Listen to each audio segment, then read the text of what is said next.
आणि वरती जास्त बडबड नको करू, जेवढं सांगितलं तेवढंच ऐक. सर आमचा सर्वे चालू आहे, काय प्रश्न विचारू का? विचारा ना. तुमच्या आउटफिटची प्राइस सांगता का? हा नंबरचा चष्मा नाहीये बरं का, डोळ्याला त्रास होणे त्यासाठी घेतला होता ब्ल्यूरेजचा, 750 रुपयाचा. हा गुच्चीचा ओरिजिनल गॉगल आहे, 8,000 रुपयाचा आहे.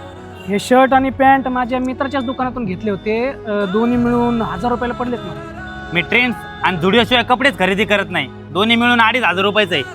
हे बूट बाजारातून घेतले होते 800 रुपयाचे. स्केचेसचा ओरिजिनल बूट आहे, 12,000. हे लोकल शॉपमधून घेतलेला घड्याळ आहे, 699 रुपयाचं. टायटनचं ओरिजिनल घड्याळ आहे, 18,000चं. हे मोबाईल ना बिग बिलियन डेजमधून घेतला होता, ऑफरमधून 11,000ला पडला मला EMI वर. iPhone 17 Pro Max 1 TB 2 lakh रुपये कॅश.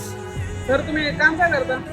मी सॉफ्टवेअर इंजिनियर आहे, IT कामाला आहे, 15 लाखाचं पॅकेज आहे मला. सर तुम्ही मी काय नाही करत, गाडी कोणाची? माझीच आहे. मीच गिफ्ट दिली याला, मीच सांभाळतो याला, छोटा भाऊ आहे माझा. काम नाही त्यासाठी ऑफिसमध्ये कामाला लावायला चाललं.